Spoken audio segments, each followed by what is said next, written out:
sometimes people have said that the Isolite mouthpiece gets in the way.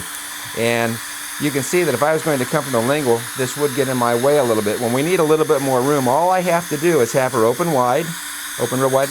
I'm going to move that back one tooth. And now you can see that I actually have the room to come from the lingual approach.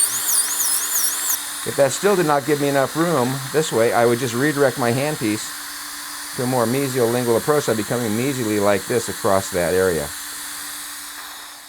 Sometimes, if we need more room, we'll come from the buccal aspect of the tooth rather than the lingual aspect.